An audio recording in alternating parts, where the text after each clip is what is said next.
Parti pour cette session usine à site. On va commencer par un tour de table. Donc rapidement, pour ceux qui n'étaient pas là ce matin dans cette salle, donc moi-même Grégory Bécu, donc je suis directeur de la vente stratégique chez Smile et donc je suis expert de la gestion de contenu, domaine sur lequel j'y travaille depuis 10-12 ans maintenant. Voilà. Alors on va commencer par un tour de table de nos intervenants et puis je ferai une introduction à l'idée d'usine à site, voir un petit peu à quoi ça correspond et puis ensuite on enchaînera très rapidement par une table ronde. Voilà. Alors sur certains passages, j'essaierai de faire la traduction en anglais pour Ivo. Donc n'hésitez pas, en tout cas, si vous avez des questions à la fin, à les préparer en français ou en anglais. Voilà. On va commencer par un tour de table. Est-ce que vous avez les micros ? Prenez les micros. Voilà, je vous laisse vous présenter en 1 minute chacun rapidement. Donc je commence par Jérôme. Donc Jérôme Cohenner, je représente Easy Systems, l'éditeur de la solution CMS open source Easy Publish. Easy Publish, c'est une solution développée depuis 1999 par cet éditeur norvégien, avec une présence mondiale, en Europe bien sûr et en France en particulier, mais aussi aux États-Unis ou au Japon.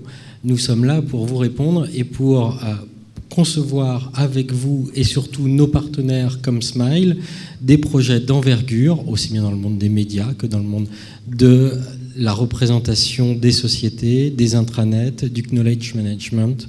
Ce sont des projets que nous abordons avec nos clients, avec nos partenaires. Merci. Je laisse la parole à Jean. Donc je suis Jean Semer, moi je représente la société Acquia. Donc Acquia, c'est une société qui propose un certain nombre de services autour du CMS Drupal et uniquement du CMS Drupal.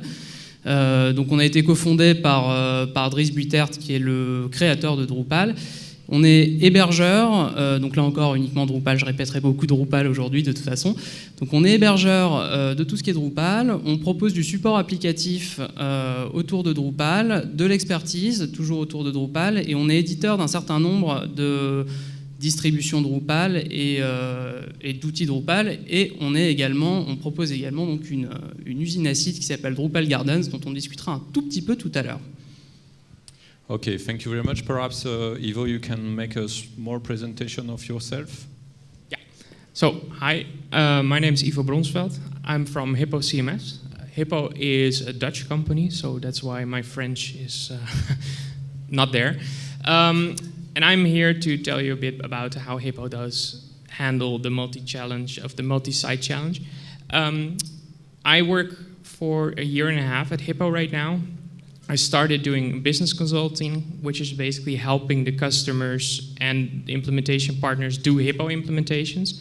And right now my focus is more on pre-sales, so I visit a lot of new customers and as well help the implementation partners like Smile do great projects. So that's me in a nutshell. Merci, merci Ivo. Je laisse la parole à Stéphane.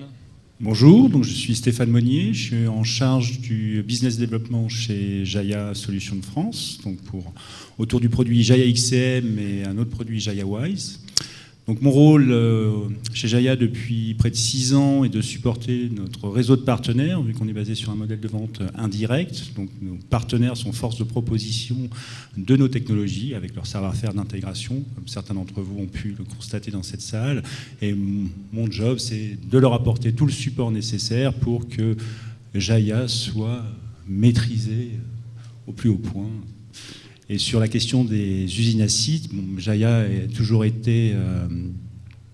mis en avant cette fonctionnalité d'usine à site, aujourd'hui par des interfaces très très intuitives en termes de déploiement et de capitalisation, de réalisation de contenu.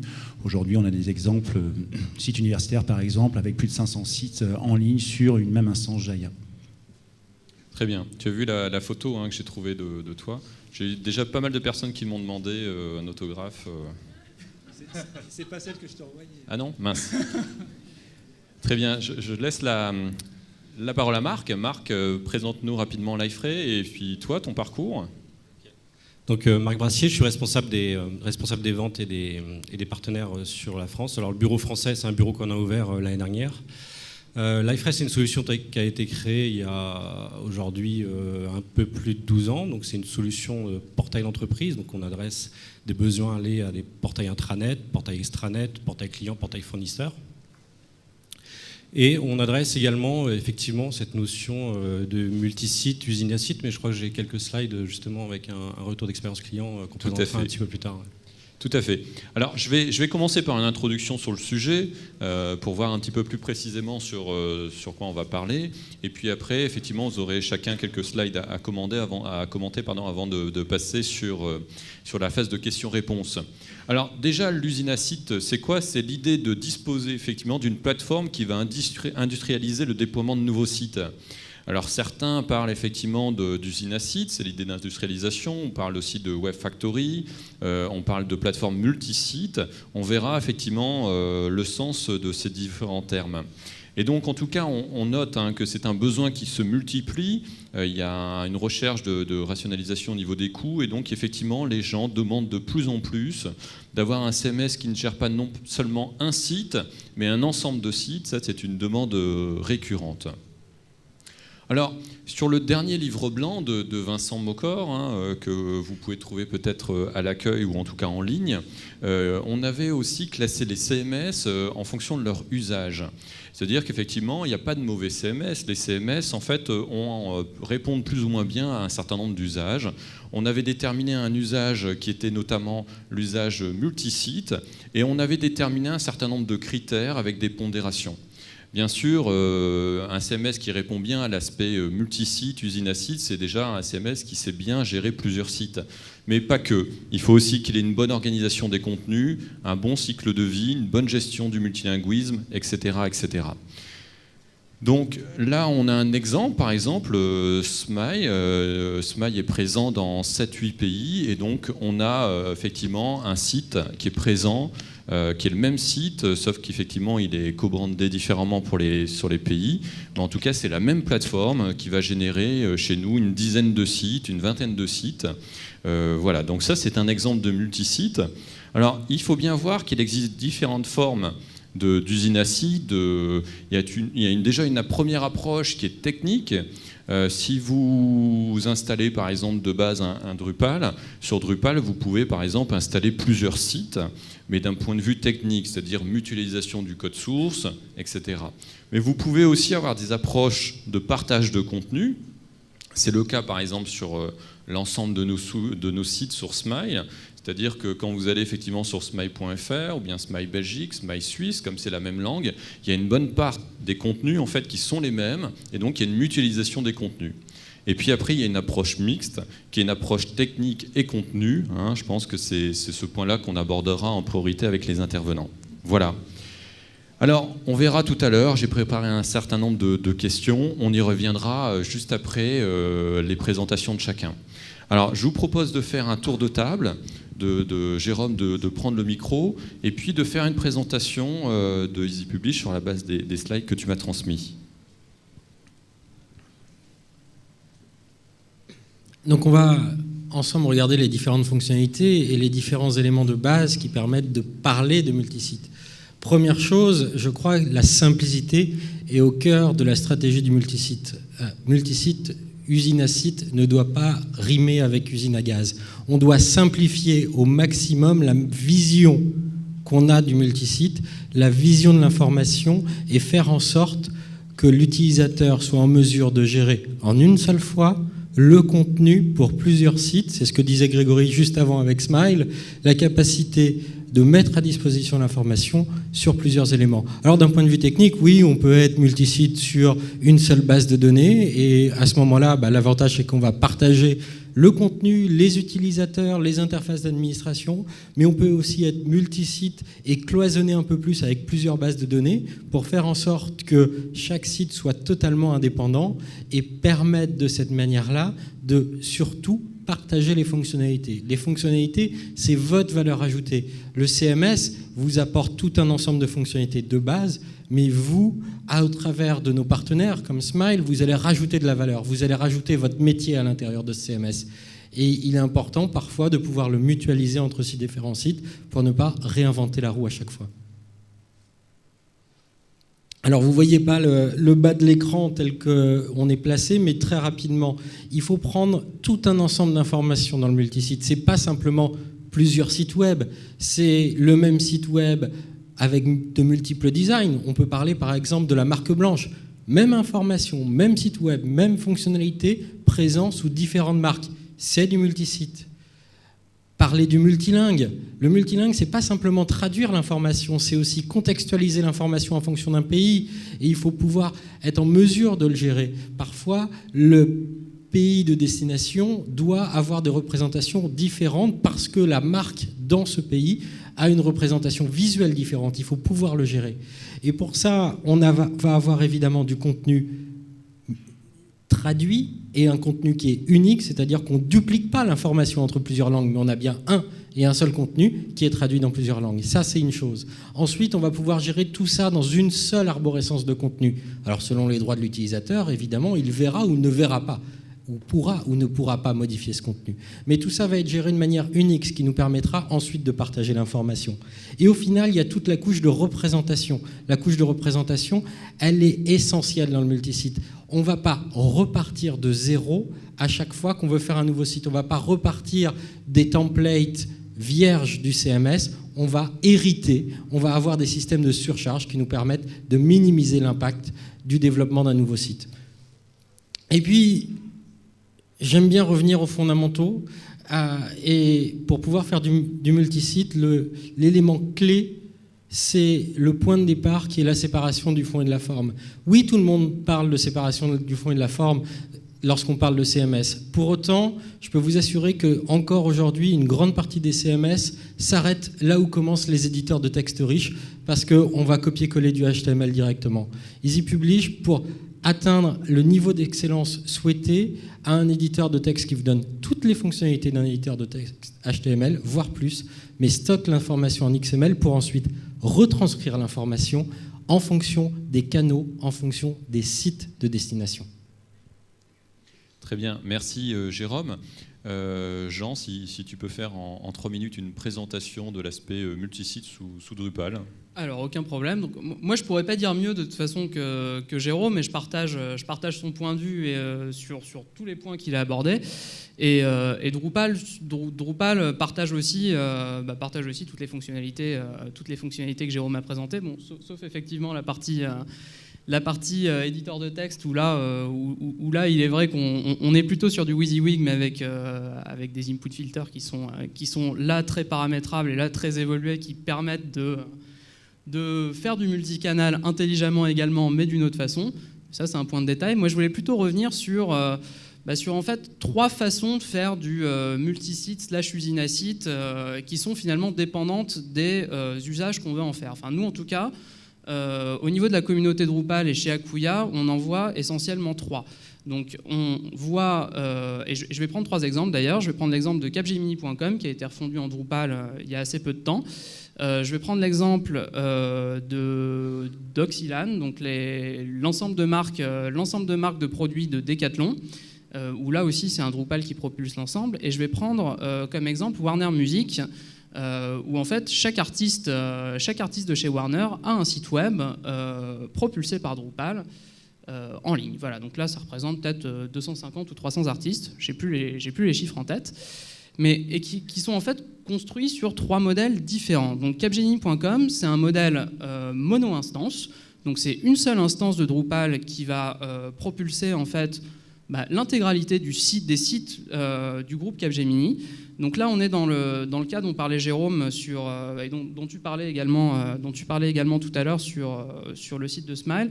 Donc on est vraiment dans du site pays. Donc il y a 40 sites pays, tous disponibles en plusieurs langues, y compris des langues non alphabétiques, y compris des langues qui se lisent de droite à gauche et ainsi de suite.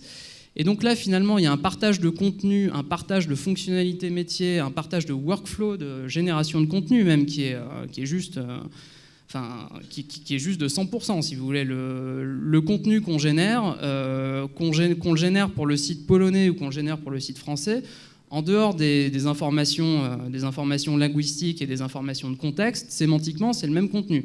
Quand Capgemini va vous parler de thought leadership en France ou en Pologne, c'est le même thought leadership Juste pas dans la même langue et juste pas avec les mêmes experts qui viennent des mêmes bureaux.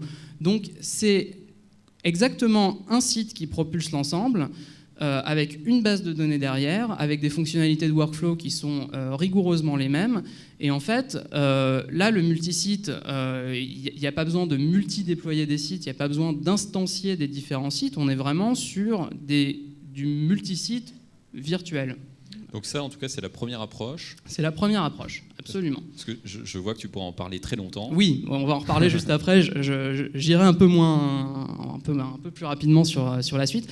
Donc ensuite, il y a dans le cas de Warner et dans le cas d'Oxylan, on est cette fois sur du multisite qui là est multi-instance, parce qu'on est cette fois sur des sites qui sont fonctionnellement proches, mais qui partagent plus le même contenu, puisque quand on parle de David Bowie ou quand on parle de Bruno Mars sur Warner, par exemple, on parle plus de la même chose.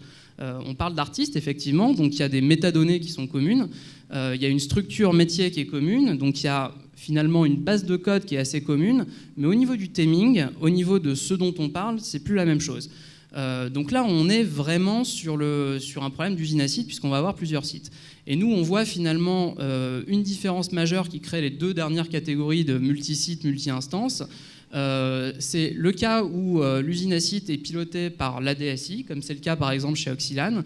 Et à ce moment-là, on fournit finalement une usine à sites pour Power User. Donc nous, on a en fait des outils de déploiement, alors soit directement chez Acquia, ça s'appelle Layer Cake, c'est en développement actuellement et ça va sortir très bientôt, je pourrais vous en parler un peu après, soit au niveau communautaire, un outil de déploiement qui s'appelle Egir, qui fait également très bien le travail et qui a été utilisé dans le cas d'Oxylan.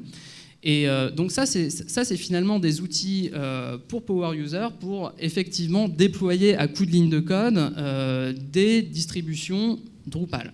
Donc ça, c'est le premier cas. En revanche, quand on est piloté par le marketing, comme c'est le cas chez Warner, par exemple, là, on n'a plus envie d'aller provisionner soi-même des machines parce qu'on ne sait pas le faire. On n'a plus envie même d'aller mettre les mains dans le code. Donc on a des solutions qui sont, cette fois-là, beaucoup plus évoluées au niveau de l'ergonomie utilisateur. Donc nous, ce qu'on propose chez Acquia, c'est la solution Drupal Gardens et Drupal Gardens Entreprise. Donc vous pouvez d'ailleurs tous aller voir ça sur drupalgardens.com, qui permet en fait de créer des templates de sites qui sont déployables et personnalisables à l'infini, sans avoir à écrire une seule ligne de code, y compris pour personnaliser le theming d'un site. Effectivement, ça c'est une autre approche, une approche SaaS différente. Oui. Alors une approche qu'on appelle Open SaaS, parce qu'en fait à tout moment on peut sortir le site du SaaS et l'héberger autre part. D'accord, on y reviendra parce que je pense que c'est important d'évoquer ça. Absolument. Très bien. Il y avait la capture d'écran là, de Drupal Gardens. Je vais passer la main à Ivo. Ivo, yeah. You can make a small presentation in 3 minutes. Yes, I will talk very slowly so you can translate the slides perhaps. Mm-hmm. These ones you will find in your bag as well. There's a French version of this, so that's probably easier. I just want to point out two things that I think are really important when you're talking about Hippo. We're a Java-based system, and one of the things that's really important is the content power, as we call it. And content power means that your content will always be stored in a presentation-neutral format. What I mean by that is that you don't type HTML pages or things like that. You actually work on a piece of content. And I will show you in a demo right now, or in a minute, how that works. One of the other things that the Content Power enables is what we call channel control. And the channel control allows you to manage the multiple channels or websites. So for instance, a mobile site or also multilingual sites. So English and French versions are all managed through the system. In the next slide, yes, we have one that is an example of the channel control.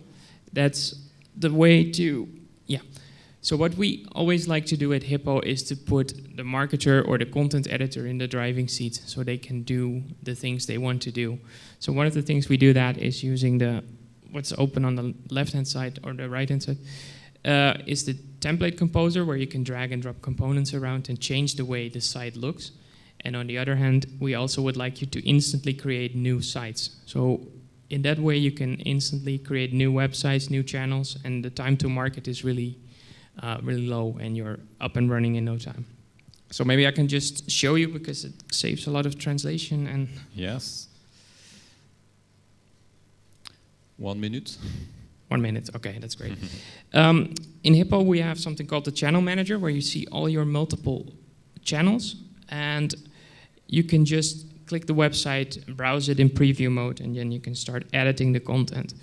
And as you can see, this is a piece of content, and it's not an HTML page. You're actually writing this piece of content. So if I change the price to €2, I'll save it, then I can preview it on all the different channels I have. Oh, so I need this one. So I can preview it on my English website, and I can see that I did in fact change the price, and I can also preview it on the mobile website, which is also displaying the new price. And what this does is, because you're working on a piece of content, there are multiple ways that I can show this. So it's just using a different template and a different channel, in this case, to display the information. So that's all part of the Hippo system. Another thing you can do is you can drag and drop components around on the page and change the look and feel of the application. So you can always create a really specific look and feel for that specific channel. So that's how we, in a nutshell, handle the multi-site approach. So that's it. Ok, thank you.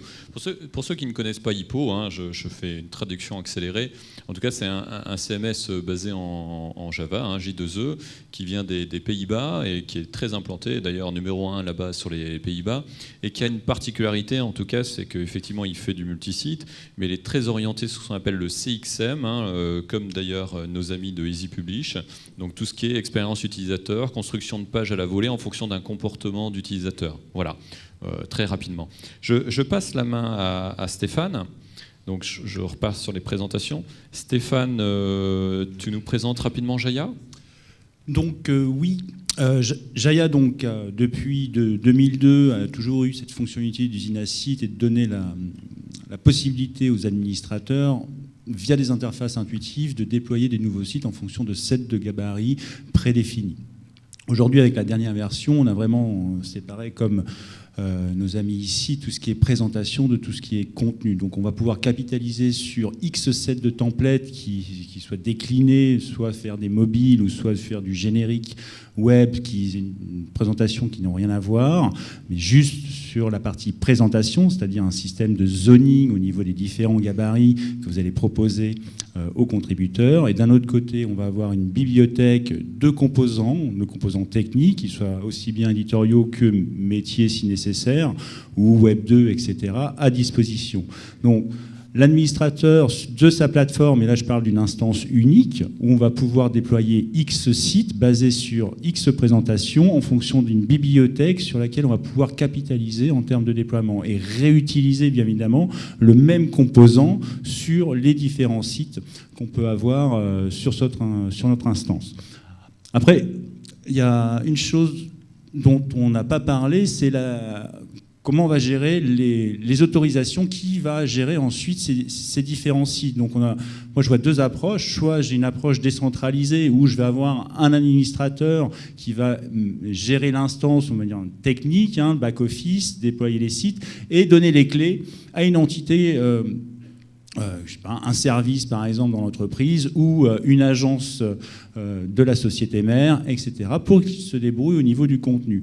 Du fait, comme je l'ai expliqué tout à l'heure, je serai sur la même instance, je vais pouvoir réutiliser évidemment les composants techniques à ma disposition dans la présentation que moi j'ai choisie pour mon agence ou ma société tierce.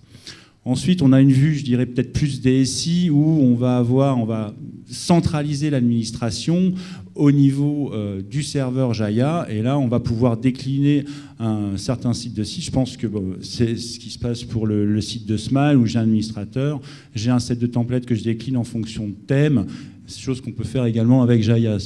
On l'a vu avec Eiffage, qui était d'ailleurs un projet Smile, au départ, où on a décliné pour les différents métiers d'Eiffage la même présentation avec du contenu complètement différent présenté sur les gabarits. Il doit y avoir un set de gabarits et X thèmes là-dessus. Donc, ce qui est important ici, c'est que encore une fois, tous les outils que vous avez vus aujourd'hui ont cette approche pour capitaliser, pour avoir un retour sur investissement fort sur les intégrations qu'on va mettre à disposition des contributeurs. Et après, on n'en parle plus. C'est à disposition constamment. Et peu importe le nombre de sites que je développe et quand je les développe, j'ai toujours accès à cette bibliothèque. Et c'est ça qui est important. Ensuite, effectivement, sur la présentation, Jaya propose un outil qui est le Jaya Studio, qui est un outil graphique qui n'a pas besoin de faire de code pour gérer ses gabarits. On va pouvoir gérer X sets de gabarits en fonction de X thèmes et présenter X pages, je dirais, avec un système de zoning différent pour proposer aux contributeurs. Derrière, l'avantage, c'est que moi, je suis administrateur, je n'ai pas forcément de connaissances techniques. Jaya propose toutes les interfaces, soit dans le back-office et ensuite sur le front-office, pour pouvoir déployer du site à tire-larigot. Quelques exemples qui sont très très forts en usine à site. On a plusieurs clients en Suisse et autrement dit des universités où on a des plateformes où une seule instance Jaya va héberger entre 3 et 600 sites suivant les universités. Et c'est basé sur un même set de gabarits mais décliné de manière en présentation sur différents thèmes. Et l'avantage de c'est qu'ils vont pouvoir déléguer l'administration du site à la faculté en question ou au service en question. C'est intéressant, je pense qu'on pourra y revenir. Je laisse la parole à Marc. J'aimerais bien aller assez vite sur les séances de questions-réponses. Donc il me reste qu'une minute, c'est ça? T'as 3 minutes. Vas-y. Ouais, du coup, en fait, on revient 25 minutes je passe, voilà. Ouais, bon. Alors, avant de parler de cette notion de multisite, usine à site, en fait, il y a une question qui n'a pas forcément été posée, c'est qu'est-ce qu'un site?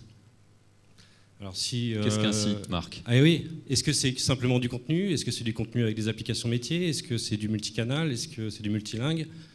Voilà, donc il y a beaucoup d'interrogations. En tout cas, sur Livefray, nous, ce qu'on adresse en termes de notre scope d'usage, c'est effectivement les sites web, intranet, extranet classiques, donc avec une authentification et des contenus qui sont contextualisés.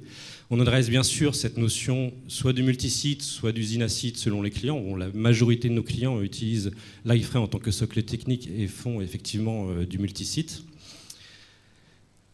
Cette partie, effectivement, intégration d'applications métiers, qui a une vraie valeur ajoutée aujourd'hui dans l'expérience utilisateur. Donc, c'est intégration d'un ERP, intégration de votre CRM, d'outils de marketing automation. Et puis, la dernière partie sur laquelle on intervient, c'est effectivement la partie plutôt orientée collaborative. Donc, vous allez retrouver tout ce qui est blog, wiki, chat, par exemple. Et puis, effectivement, cette notion de réseaux sociaux avec notre offre Social Office.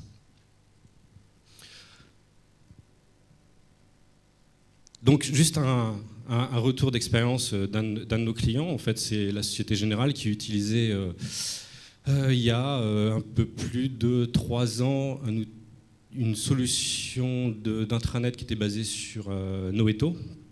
Ils ont décidé de migrer sur Livefray. Alors, tu as enlevé quelques chiffres du coup, non? Ah, peut-être. Ouais, ok. Donc, les bénéfices, Société Générale, donc une offre plus évolutive et scalable, une maîtrise des coûts, d'accord. Ils avaient 170 sites intranet. Aujourd'hui, donc, ils ont une BU dédiée en interne qui s'appelle la BU ES, usine à site. Et ils ont refactorisé un peu l'ensemble de ces intranets. Et aujourd'hui, ils font tourner 70 sites intranet sur Livefray. Et à chaque fois qu'il y a un besoin en fait, qui est remonté par les équipes métiers, ils génèrent un nouvel intranet et ça leur prend entre 2 et 3 jours. D'accord, merci. Alors, j'enchaîne sur les questions tout de suite. Peut-être je vais commencer par toi, Stéphane. Il y a des CMS qui proposent une interface graphique pour ajouter, modifier, supprimer. Il y en a qui n'en proposent pas. Est-ce qu'aujourd'hui, prends le micro à Marc, est-ce qu'aujourd'hui c'est un réel intérêt pour l'utilisateur d'avoir des interfaces graphiques? En 1 minute, 30 secondes. En 30 secondes, oui, il faut séparer les métiers. Il faut que le contributeur soit un contributeur. Donc il faut qu'il ait les interfaces à sa disposition, qu'elles soient intuitives et qu'il puisse réagir facilement à sa gestion de site. Ensuite, on va pouvoir avoir un power user où il va pouvoir administrer. Pareil, il faut lui donner toutes les possibilités de pouvoir exécuter rapidement la création de nouveaux sites et le déploiement de nouveaux gabarits. Après, les métiers, le développeur va développer les composants techniques, mais voilà, il les mettra à disposition plus tard. Le webmaster va faire les templates qu'il mettra à disposition. Mais ces contributeurs ont besoin d'interfaces graphiques facilement pour pouvoir être efficaces et déployer rapidement ces interfaces. D'accord. Jérôme, sur EasyPublish, de mémoire, il n'y a pas d'interface graphique pour générer des sites à la volée. Est-ce que c'est un problème aujourd'hui ?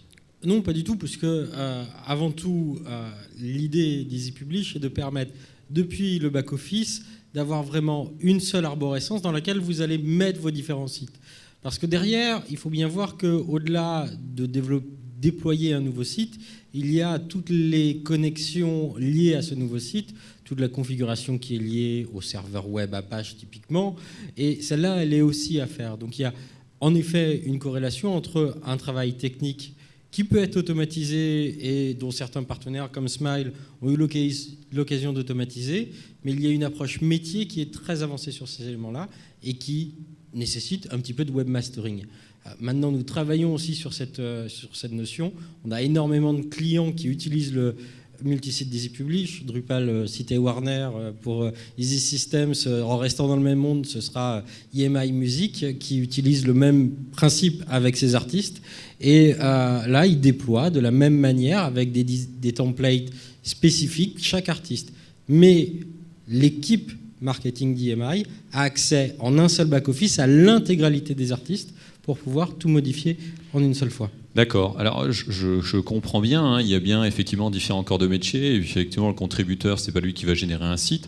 Est-ce que, pourtant, Marc, est-ce qu'on peut parler d'industrialisation, d'usine à site, sans avoir des interfaces d'ajout, modification à la suppression à la volée, chargement d'un jeu de contenu, d'un jeu de template Qu'est-ce que vous offrez, par exemple, sur Liferay ?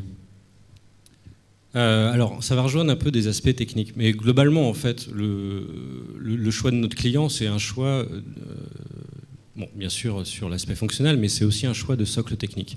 Une fois qu'ils ont choisi ce socle technique, comme la majorité de nos clients sont plutôt des clients qui sont orientés grand compte, tout de suite se pose la question de cette notion de sécurité, de droit, rôle, profil. Donc, mais une fois que vous avez passé ce cap d'intégration de leur système de sécurité sur le socle technique, derrière, finalement, il n'y a rien de très compliqué, quoi. C'est simplement de la gestion de contenu. Générer un site, comme la plupart de mes confrères, je pense que c'est juste une histoire de template, de gabarit et de réutilisation de documents ou d'outils qui sont déjà présents en base de données ou dans le référentiel. D'accord, donc pour vous, c'est pas différenciant. Perhaps we can talk together in English. Yes, perhaps Ivo, can you list some technical points, some technical limits points of Web Factory? It's possible to work and to develop perhaps some Android website with SMS? With our system, it's possible to do that using what we call blueprints, which is a combination of configuration, templates, and can even contain content. And you can just instantly create new channels, as we call them, and you can manage them from the CMS. So we have the blueprint technology to actually do the faster time to market of those combinations of information. So yes. Okay. Jean, est-ce que quel est l'intérêt pour un client au final de mettre en œuvre une approche multisite ? Alors ça va clairement être le time to market, puisque en fait ce qu'on cherche à optimiser, c'est la réutilisation, que ce soit la réutilisation de contenu, de fonctionnalités donc via du code, de templates HTML. Donc c'est vraiment le time to market en fait. Et puis c'est aussi au niveau du process, même du process de gestion d'un projet et de gestion de la création d'un site, au niveau du process purement interne à l'entreprise, que ça va changer plusieurs choses.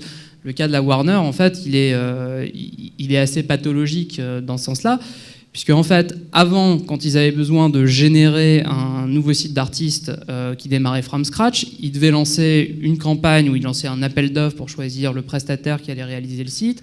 Ils allaient faire un audit technologique pour trouver le bon CMS ou la bonne solution technique pour le faire. Ils repartaient de zéro. Ils réutilisaient rien. Et même en interne, il y avait des process qui étaient très longs, même en dehors de la technique. Donc, En passant sur une usine à site, ils ont pu rationaliser tout ça et ils sont passés d'une situation où ils développaient un site d'artiste en 6 mois à une situation où ils développaient un site d'artiste, tout compris, QA comprise, en 3 semaines. Et ça, c'est un peu le positionnement de Drupal Gardens, c'est-à-dire la génération de sites rapides.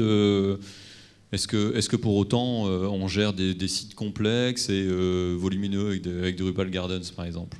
Alors, on peut gérer des sites complexes et volumineux avec Drupal Gardens, et surtout avec la nouvelle version de Drupal Gardens qui sort en septembre, où là, on pourra, contrairement à la première version où on était limité en fonctionnalité par rapport à Drupal dans son ensemble et par rapport à la communauté Drupal dans son ensemble, là, on a une approche dans la version 2 qui sort en septembre qui est beaucoup plus libre, dans la mesure où chacun pourra composer sa propre distribution Drupal et créer des sortes de blueprints, comme dirait Ivo, sans qu'on appelle ça comme ça. Nous, on appelle ça des distributions côté Drupal, et s'en servir comme template de site.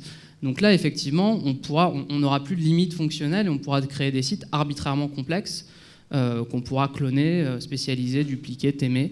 D'accord. Voilà. Alors, d'ailleurs, j'en profite, la conférence juste après, on continue sur cette thématique, usine à site, avec 3 retours de clients. Et donc là, on parlera effectivement des bénéfices. Alors, juste, Stéphane, rapidement, quelles sont les bonnes pratiques en termes d'usine à site ? Est-ce qu'on peut tout faire ? Est-ce que si on commence à rajouter en plus de l'aspect multisite, l'aspect multilangue, etc., est-ce que ça ne devient pas ingérable au final pour des contributeurs ? Non, ça ne devient pas ingérable parce qu'il faut avoir plusieurs approches. Donc, multilangue, si je suis dans une approche où je vais traduire le contenu un à un, je vais plutôt préférer peut-être avoir un référentiel commun à tous mes sites, les traduire dans les différentes langues ou les adapter au niveau des régions et ne présenter que les différents contenus dans la langue du pays, dans la région et qui concernent la région. Je vous invite à venir à 16h45, c'est exactement le cas client qu'on va présenter tout à l'heure. Je fais ma petite pub, c'est moi. Non, ensuite, l'approche, on en a parlé, c'est vraiment des buts de capitalisation, de réutilisation, de time to market, ça c'est évident, d'avoir tous les outils à disposition et que les power users et contributeurs puissent en quelques clics être opérationnels sans avoir à appeler Smile ou un intégrateur ou l'exploitation pour pouvoir travailler sur un nouveau site. Ensuite, qui est du multilingue ou pas, après c'est un travail de contribution. Donc, D'accord. Alors, je reviens juste à la question précédente sur les limites techniques. Vraiment, en faisant passer les micros très rapidement, quelle est aujourd'hui la limite de vos sites en termes de gestion de multisites ? Est-ce qu'on en gère 10 ? Alors vous allez me dire, ça dépend de la taille du site. Est-ce que c'est 30 ? Est-ce que c'est 100 ? Est-ce qu'il y a une limite à ça ? Alors oui ou non, et très rapidement. Il n'y a pas réellement de limite en fait, c'est juste une question d'ajout de serveurs globalement, donc ou de déploiement en cloud. Liferay, par exemple, on a des cas d'utilisation à combien de sites par exemple ? Liferay a la chance d'être une solution qui scale plutôt pas mal. Donc sur l'exemple que je donnais à la Société Générale, c'est 160 000 collaborateurs, c'est 70 intranets, c'est 2 serveurs de prod. Donc, vous voyez, c'est pas énorme. Ouais, d'accord. Et côté Jaya, par exemple, tu as des exemples avec combien de sites, Stéphane ? Le plus gros site, c'est l'Université Polytechnique de Lausanne. Pareil, sur 2 grosses machines en cluster, on est à plus de 500 sites. D'accord. Ipo, perhaps you have an example of a multi-site platform, yes? Yeah, one of our customers is the Ministry of Foreign Affairs in the Netherlands, and they use Hippo CMS to create over 300 different smaller sites for all the embassies around the world. So you have all the local countries will have their own embassy site, and they will use the Hippo channel manager and the technology behind that to create those multiple sites. Okay. So that works fine. 300. Yeah. Ok. Jean, alors si tu nous parles de Drupal Gardens, ça se compte en milliers, en millions. Ça se compte en milliers, voire en dizaines de milliers, disons. Moi, je pense que techniquement, il n'y a pas de limite à la scalabilité de la solution. C'est plus, et là je reprends l'exemple de Capgemini, c'est plus au niveau de la gouvernance en interne sur la génération du contenu et la gestion du contenu qu'il va y avoir des limites humaines. C'est-à-dire que on peut déployer le workflow le plus complexe et le plus contraignant du monde. Si les personnes en face ne le comprennent pas et ne l'utilisent pas proprement, si vous voulez, c'est humainement que ça ne scalera pas. Et donc, il y a besoin d'accompagner quand on développe des grosses plateformes multisites qui sont administrées par des gens qui viennent de tous les pays, par essence, puisque quand il y a 40 langues, 40 pays, ainsi de suite, il faut bien à un moment que plusieurs intervenants de plusieurs pays interviennent. Et c'est là que justement il faut prendre les gens par la main, les accompagner et les former de bout en bout pour que ça scale pour de vrai. D'accord, mais par exemple dans le cas de Drupal, où les contenus ne sont pas organisés autour d'une arborescence, est-ce que le fait d'avoir des dizaines de sites, des milliers de contenus, est-ce que c'est pas problématique aujourd'hui pour les clients finaux? Voilà, c'est une question, je pense, qui intéresse beaucoup de gens. Est-ce que ça apporte, le multisite, est-ce qu'il apporte une forme de complexité au quotidien?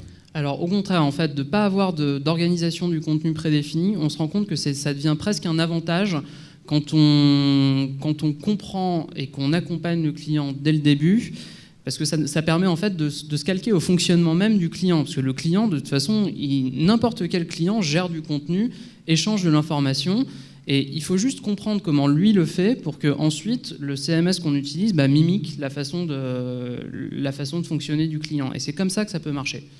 D'accord. Jérôme, tu partages cet avis?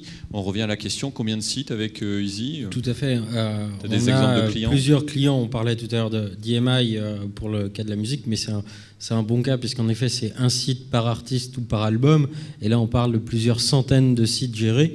Il n'y a aujourd'hui pas de limite technique d'un point de vue EasyPublish sur le nombre de sites, qu'un seul EasyPublish, et là je parle bien d'une seule instance, donc une seule gestion de contenu. À partir du moment où on n'a déjà pas de limite ici, à partir du moment où après on va imaginer du multi-instance pour partager les fonctionnalités, on dépasse le pas de limite.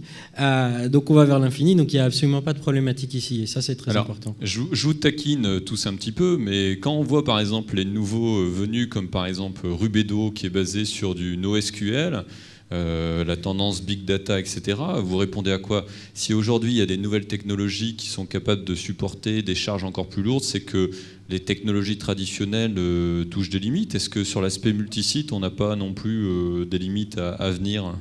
À NoSQL, on répond NoSQL. Voilà, c'est la stratégie, évidemment. Le nombre de sites, c'est une chose, le nombre de contenus dans chaque site, c'en est une autre. Évidemment, aujourd'hui, lorsqu'on va dépasser plusieurs millions de contenus, il faudra se poser la question. Plusieurs millions de contenus peuvent très bien gérer à partir du moment où, au départ, le site a été organisé de manière efficace. Plusieurs millions de contenus, lorsqu'on l'a mal organisé, c'est autre chose. Mais évidemment, aujourd'hui, il va falloir collecter de l'information qui vienne de nombreuses sources. Il va falloir pouvoir diffuser de l'information de manière de plus en plus rapide, de plus en plus efficace. Et le NoSQL, pour des CMS dont la vocation est de gérer purement du contenu, et finalement c'est une véritable réponse à la manière de le stocker de manière extrêmement flexible, sans multiplier les requêtes SQL, ce qui était le cas de beaucoup de CMS flexibles comme EasyPublish, on va vers là. Aujourd'hui, EasyPublish a sorti sa version 5 basée sur Symfony. Les prochaines étapes sont bien sûr, en réutilisant les composants extrêmement puissants de Symfony 2, de changer les méthodes de stockage et de multiplier les possibilités, dont le NoSQL et d'autres certainement par la suite. Donc ça veut dire que Easy, vous avez en projet, ou en tout cas déjà un connecteur en place avec du NoSQL? Oui, non? En projet. D'accord. Est-ce que pour les autres c'est pareil? Est-ce qu'il y a des projets en cours avec... Marc, prends le micro très rapidement. Sur Liferay, vous avez déjà des projets en cours avec du NoSQL? Oui, avec un de mes anciens collègues sur Couchbase. D'accord. Après, base de données, NoSQL. Toi, c'est pas l'enjeu. C'est pas l'enjeu. Puis en plus, nous, sur des plateformes Java, donc par défaut, il y a aussi cette notion de JCR, de file system. D'accord. Voilà, c'est un peu le. Ok. Je pense que. Vous confirmez tous. Très bien. Est-ce qu'il y a 2-3 questions dans la salle et puis on arrête là? Est-ce que vous avez des questions? Monsieur, j'arrive. Bonjour, c'est pas pour vous, c'est pour vous. Smile a choisi quoi comme solution? Joker. Écoutez, alors historiquement, c'est vrai que je connais très bien Jérôme et la plupart de nos sites en fait sont en Easy Publish. On a aussi des sites en Drupal. Ça, c'est voilà, on parlait de rationalisation, sans remettre en cause effectivement. Easy Publish, c'est un très bon projet, très bon produit. Et nous, c'est vrai qu'on utilise ce produit-là, en tout cas pour le service communication depuis des années. On a acquis une compétence et donc on la maintient. Et voilà, comme c'est un outil qui donne satisfaction. Après, effectivement, tous les représentants aujourd'hui autour de la table, ils sont tous, on intègre tous les produits, Drupal, Jaya, Liferay, Hippo, donc voilà, il n'y a pas de préférence aujourd'hui. Alors j'ai été fair play, hein. Je n'ai pas cité le fait que c'était Easy en effet, et je précise à tout le monde que ce monsieur ne travaille pas pour Easy Systems. C'est totalement indépendant. Très bien. Une autre question, c'est toujours la même personne ?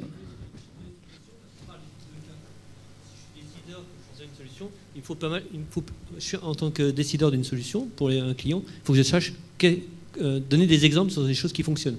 Vous avez donné tous des exemples qui fonctionnent, j'irai voir. Donc j'irai voir aussi Smile pour une autre raison. Voilà. J'ai besoin de savoir. Très bien. Mais c'est important de le dire. Est-ce qu'il y a une autre question avant de passer à la conférence suivante ? Pas d'autres questions ? Très bien, je vous remercie. Je remercie tous les intervenants. Vous pouvez les applaudir.